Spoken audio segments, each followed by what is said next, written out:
Hi hello ನಮಸ್ಕಾರ ಸ್ನೇಹಿತರೆ, V studio YouTube ಚಾನಲ್ಗೆ ಸ್ವಾಗತ. ನೋಡಿದ್ರಲ್ಲ ಇಷ್ಟ ತನಕ ಫೋಟೋಸ್ಗಳಾಗಲಿ ವಿಡಿಯೋಸ್ಗಳಾಗಲಿ ಏನಪ್ಪ ಅದು ಯಾಕಪ್ಪ ವಿಷಯ ಏನಪ್ಪ ಅಂತಂದರೆ, ಸುಮಾರು 4-5 ದಿವಸದಿಂದ ಪಬ್ಲಿಕ್ಕಲ್ಲಿ ಮತ್ತು ಸೋಷಿಯಲ್ ಮೀಡಿಯಾದಲ್ಲಿ ಮತ್ತು ನ್ಯೂಸ್ ಚಾನಲಲ್ಲಿ ಈ ವಿಷಯ ತುಂಬ ಮಾತಾಡ್ತಾ ಇದೆ. ಯಾಕಪ್ಪ ಅಂಥದ್ದೇನಾಯಿತು ಅಂದ್ಕೊಂಡ್ರೆ ಅಂಥದ್ದೊಂದು ಆಗಿದೆ. For the first time present ಇರೋ ಸರ್ಕಾರ ಒಂದು ಬಲವಾದ ನಿರ್ಧಾರಕ್ಕೆ ಬಂದಿದೆ. ಏನಪ್ಪ ಅದು ಅಂದರೆ 80 ವರ್ಷಗಳ ಹಿಂದೆಯಿಂದ ನಮ್ಮ ಕರ್ನಾಟಕ ರಾಜ್ಯದಲ್ಲಿರುವಂಥ ಶಾಲೆಗಳಲ್ಲಿ ಸಣ್ಣ ಮಕ್ಕಳಿಂದ ಹಿಡಿದು SLC ಹಿಂದಿ ಏರಿಕೆ ಮಾಡಿ ಕಲಿಸ್ಕೊಡ್ತಾಯಿದ್ರು. ನಮ್ಮ ದೇಶದ ಯಾವುದೇ ರಾಜ್ಯದಲ್ಲಿ ಇಲ್ಲದಂಥ ಒಂದು ತ್ರಿಭಾಷಾ ಸೂತ್ರ ಅಂದರೆ ಕನ್ನಡ, ಇಂಗ್ಲೀಷ್ ಮತ್ತು ಹಿಂದಿ ಕೂಡ ಏರಿಕೆ ಮಾಡಿ ಕಲಿಸ್ಕೊಡ್ತಾಯಿದ್ರು. ಕನ್ನಡ, ಇಂಗ್ಲೀಷ್ ಮತ್ತು ಹಿಂದಿ ಭಾಷೆ ಕಡ್ಡಾಯ ಅನ್ನೋ ಥರ ಆ ಭಾಷೆನ ಕಲಿಸ್ಕೊಡ್ತಾಯಿದ್ರು. ಪಾಪ ಎಷ್ಟೋ ಮಕ್ಕಳಿಗೆ ಹಿಂದಿ ಭಾಷೆ ಕಲಿತುಬಿಟ್ಟು ಪರೀಕ್ಷೆಯಲ್ಲಿ ಬರೆದ್ರೂ ಪಾಸ್ ಆಗೋದು ತುಂಬ ಕಷ್ಟ ಇತ್ತು, ತುಂಬ ಒದ್ದಾಡ್ತಿದ್ರು. ಸೊ ಅಂಥವ್ರಿಗೆ ಇವಾಗ ರಿಲೀಫ್ ಸಿಕ್ಕಿದೆ. ಅದಕ್ಕೆ ಫಾರ್ ಎಕ್ಸಾಂಪಲ್ ಒಬ್ಬ ತಾಯಿ ತನ್ನ ಮಗಳು ಹಿಂದಿ ಭಾಷೆಯಲ್ಲಿ ಪಾಸ್ ಆಗೋಕ್ಕಾಗದೆ ಒದ್ದಾಡ್ತಿರೋದು ನನಗೆ ಮೆಸೇಜ್ ಮಾಡಿದರು. ಅದರದ್ದೊಂದು ಎಕ್ಸಾಂಪಲ್ ತೋರಿಸ್ತೀನಿ ನೋಡಿ.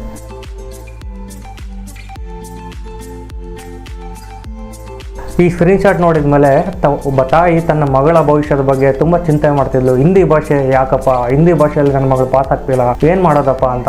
ಇದನ್ನೆಲ್ಲ ನೋಡಿದಂಥ ಕನ್ನಡ ಪರ ಸಂಘಟನೆಗಳು ಮತ್ತು ಕೆಲವು ಸಂಘ ಸಂಸ್ಥೆಗಳು ಕರ್ನಾಟಕ ಸರ್ಕಾರಕ್ಕೆ ಮನವಿ ಮಾಡಿದಂಥ ಫಲ ಇವತ್ತು ಆ ನಿರ್ಧಾರಕ್ಕೆ ಬಂದಿದ್ದಾರೆ. ನಮ್ಮ ರಾಜ್ಯದಲ್ಲಿ ತ್ರಿಭಾಷಾ ಸೂತ್ರ ಅಂತ್ಯ ಆಗಿದೆ. ಆ ನಿರ್ಧಾರ ಏನಪ್ಪ ಅಂತಂದರೆ, ಕನ್ನಡ, ಇಂಗ್ಲೀಷ್ ಭಾಷೆ ಕಡ್ಡಾಯ, ಹಿಂದಿ ಆಟುಕೊಂಟು ಲೆಕ್ಕಕ್ಕಿಲ್ಲ ಅನ್ನೋ ಥರ. ಇದಲ್ವ ಖುಷಿಯ ವಿಷಯ ಅಂತಂದರೆ, ಕೆಲವರು ಈ ವಿಡಿಯೋ ನೋಡಿದ್ಮೇಲೆ ಹಿಂದಿ ಭಾಷೆ ಕಲಿಯೋದ್ರಲ್ಲಿ ತಪ್ಪೇನಿದೆ, ತಪ್ಪೇನೂ ಇಲ್ಲ. ಆದರೆ 1ನೇ ಕ್ಲಾಸಿಂದ 10ನೇ ಕ್ಲಾಸವರೆಗೂ ಓದಿ ಸರ್ಟಿಫಿಕೇಟ್ ತಗೊಳ್ಳೋಂಥ ಅವಶ್ಯಕತೆ ಇಲ್ಲ. ಯಾಕಂದರೆ ಭಾರತ ದೇಶ ಒಂದು ಒಕ್ಕೂಟಗಳ ರಾಜ್ಯ. ಭಾರತ ದೇಶದಲ್ಲಿ ಟೋಟಲ್ 24 ರಾಜ್ಯದಲ್ಲಿ ತ್ರಿಭಾಷಾ ಸೂತ್ರ ಅನ್ನೋದೇ ಇಲ್ಲ. ಫಾರ್ ಎಕ್ಸಾಂಪಲ್ ನಿಮಗೆ ಉತ್ತರ ಪ್ರದೇಶ ಮತ್ತು ಮಧ್ಯಪ್ರದೇಶದ ಮಾರ್ಕ್ಸ್ ಕಾರ್ಡ್ ತೋರಿಸ್ತೀನಿ ನೋಡಿ. ಇದರಲ್ಲಿ ಹಿಂದಿ, ಇಂಗ್ಲೀಷ್ ಬಿಟ್ಟರೆ 5ನೇ ಸಬ್ಜೆಕ್ಟ್ ಆಗಿ ಯಾವುದೋ ಒಂದು ಸ್ಕಿಲ್ನ ಕಲಿಸ್ಕೊಡ್ತಾರೆ. ಅದೇ ನಮ್ಮ ರಾಜ್ಯದಲ್ಲಿ ಹಿಂದಿ ಅನ್ನೋದು ಯಾಕೆ? ಸಾಮಾನ್ಯವಾಗಿ ಯಾವುದೇ ಒಂದು ಭಾಷೆ ಕಲಿಬೇಕು ಅಂತಂದರೆ 3 ತಿಂಗಳಲ್ಲಿ ಕಲಿಬೋದು. 1ನೇ ಕ್ಲಾಸಿಂದ 10ನೇ ಕ್ಲಾಸ್ವರೆಗೂ ಏರಿಕೆ ಮಾಡಿ ಕಲಿಸಿಕೊಟ್ಟು ಪ್ರಮಾಣ ಪತ್ರ ತಗೊಳ್ಳೋವಂಥ ಅವಶ್ಯಕತೆ ನಮಗಿಲ್ಲ. ಮಾರ್ಕ್ಸ್ ಕಾರ್ಡ್ ನೋಡಿದ್ರಲ್ಲ, ಹಿಂದಿ ಸಬ್ಜೆಕ್ಟ್ ಬದಲಿಗೆ ಒಂದು ಸ್ಕಿಲ್ ಸಬ್ಜೆಕ್ಟ್ ಇರಲಿ ಬಿಡ್ರಿ, ಅದರಲ್ಲೇನಿದೆ ತಪ್ಪು? ಏನಂತೀರ? ಕರ್ನಾಟಕ ರಾಜ್ಯದಲ್ಲಿ ಅವರವರಿಗೆ ಬೇಕಾದಂತೆ ಹಿಂದಿ ಭಾಷೆನ ಕಲಿತು ವ್ಯವಹಾರಾಗಿ ಯೂಸ್ ಮಾಡ್ತಾರೆ. ಆದರೆ 1ನೇ ಕ್ಲಾಸಿಂದ 10ನೇ ಕ್ಲಾಸ್ವರೆಗೂ ಓದಿ ಪ್ರಮಾಣ ಪತ್ರ ಪಡೆಯುವಂಥ ಅವಶ್ಯಕತೆ ನಮಗಿಲ್ಲ. ಇಷ್ಟೆಲ್ಲ ಹೇಳಿದ್ಮೇಲೆ ಸರ್ಕಾರ ಏನು ನಿರ್ಧಾರ ಮಾಡಿದೆ? ಮಕ್ಕಳಿಗೆ ಹಿಂದಿ ಭಾಷೆ ಇರೋದಿಲ್ವಾ, ಕಲಿಯುವಾಗಿಲ್ವಾ, ಪಾಠ ಮಾಡಲ್ವಾ? ತುಂಬ ಸಿಂಪಲ್ ಇದೆ. ಇರುತ್ತೆ, ಪಾಠ ಮಾಡ್ತಾರೆ, ಕಲಿಬೇಕು, ಎಕ್ಸಾಮು ಬರೀಬೇಕು. ಮತ್ತು ಚೇಂಜಸ್ ಆಗಿರೋದೇನು?